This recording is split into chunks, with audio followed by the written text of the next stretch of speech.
your hip flexors didn't get tight for no reason. Your habitual movement patterns are rooted in your nervous system, including how you sit, how you stand, how you walk, are closely related to the conditions of those muscles today. So the solution is that you change your habitual movement pattern so you retrain your nervous system. In this video, I will teach you how to retrain your gait patterns and in order to improve your tight hip flexors. So I'm going to demonstrate the movement first, and you can just watch and listen to my verbal guidance, and then you go back and then only listen to my verbal guidance with the eyes closed. Maybe that would help to focus on your body. And I really like you to connect with your body and then sense your body and the movement from the inside. So let me start first. And go ahead, get on your kneeling position. You can pad up the floor so that it is more comfortable for your knee. So put your left knee down and the right leg standing. And starting with the left hip slightly flexed, and then go ahead and begin to push through your left knee to elongate and extend through your left hip. And when you extend through your hip, then you should feel the lengthening and a slight stretch through the front of your left thigh. So first, you direct your knee to go into the floor and to extend and lengthen through your left hip. And flexing through your left hip and then extending through your left hip. So intentionally, really extending and accessing your hip extensors by pushing your knee down into the floor. And as you do that, and go ahead and just keep your abs relaxed so that you can breathe, you don't tense yourself, okay? You're really accessing your hips, but not really moving through your low back. Once you practice it several times and switch its sides, now your right knee is on the floor, flexing through your right hip and then extending through your right hip.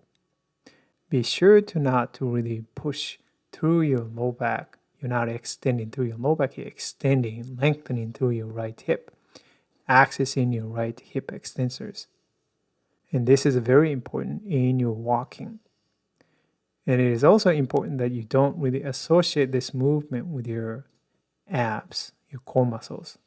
Your core muscles has nothing to do with the ability to extend through your hips. So really clarify the movement of the hips. And then you can alternate extending through your right hip, extending through your left hip as if you are walking or running in a half kneeling position. So this may be challenging for balance. You can hang on to the wall or the chair backrest so that you can practice alternating, extending through the hips. But this is more the progression, so you don't really need to do this one. But feel free to explore if you like. This might be a really nice way to uptrain your hip extensors. Right? And then also it's a nice way to functionally lengthen and stretch your hip flexors. And you can put it into the walking, slowly walking and focusing on extending through the hips and lengthening through the hips. And that's it. Okay, so that lesson really focuses on how to extend through your hips. Not extend through your low back, but extending through your hips functionally. What does that mean? And specifically focusing on the gait patterns, walking, right? So when you are walking, every step involves an extension, right? Extending one leg, extending the other leg. However, oftentimes people their nervous system doesn't really understand how to extend through the hips, and therefore they tend to not really move through the hips but move through the low back. So that they're not really completing extension through the hips, but they are starting to extend through the lumbar spine instead. And therefore, so you're not really functionally extending and lengthening your hip flexors in everyday movements. And therefore, and plus on top of that, lots of sitting computer work, desk work, right, that involves the flexions, you don't really have a lot of opportunity to extend, lengthen through your hip, front of the hips. So think about how you can actually access your hips and being able to complete an extension of the hips in your walking. So this is a really nice way to retrain your movement patterns and change your nervous system. If half kneeling position is difficult, you can also practice in standing half or split stance and short split stance positions, and then learning to extend through the hips and until you can start to feel the lengthening through the front of your hips. That's like hip flexors. And practice this particular lesson a couple of times a day, and then apply into your walking and how to actually use the hip extension in your walking. You might want to start taking the shorter steps first because you probably don't really have enough extension through your hips, so that when you take longer strides and longer steps, that more likely that you're going to extend through your back instead of extending through your hips. If you enjoy this video, and please support my channel by subscribing and hitting the like button.